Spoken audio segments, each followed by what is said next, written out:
Greetings Romies and welcome to RomRom.net, the channel sharing the joy of sim racing, and to a regular news roundup. Welcome to the channel, thanks for stopping by. My name is Serta and I will be your host for this video. Only news and no vaporware or clickbait means we've only got F122 this week, but before we get to that, just keep this in mind for the next Automobilista 2 deployment based on information we got. If you think Automobilista 2 physics are complex now, wait for the next release.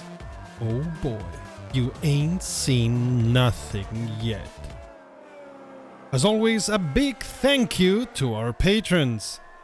Every year we get a new F1 20-something game from Codemasters, only this year it's going to be F1 22 from Electronic Arts. Of course we weren't expecting much, as we know EA destroys every franchise it touches, but they seem to sell enough to keep making them, so what do we know? Thursday was the big day where all promises were going to be made, and F1 22 specs saw the light of day. As you may have noticed, and for some reason only managers can comprehend, they've changed the name of the franchise slightly. A much bigger change is going to be the introduction of VR for the PC versions. The story mode has gone the way of the dodo, at least there is no mention whatsoever of it anywhere. It's also interesting EA has not shown a second of racing footage, especially as this franchise has gone a while, so you would expect not much had to be done with regards to the core racing engine. A lot of the marketing bullshit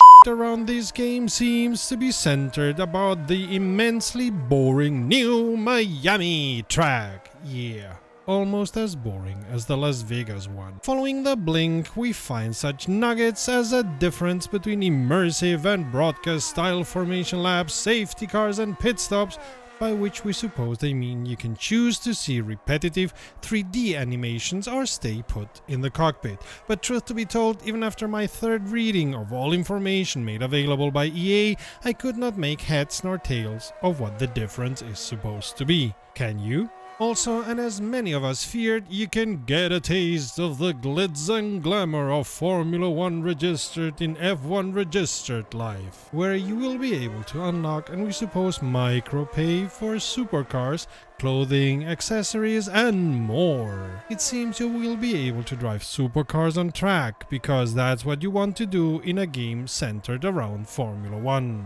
Luckily, the career and my team modes are still there, and seemingly also the 2-player career mode. The online multiplayer is there, as well as 2-player split screen and F2 races. All in all, F1 22 seems to be even more directed to the casual F1 racer. On the other hand, why not?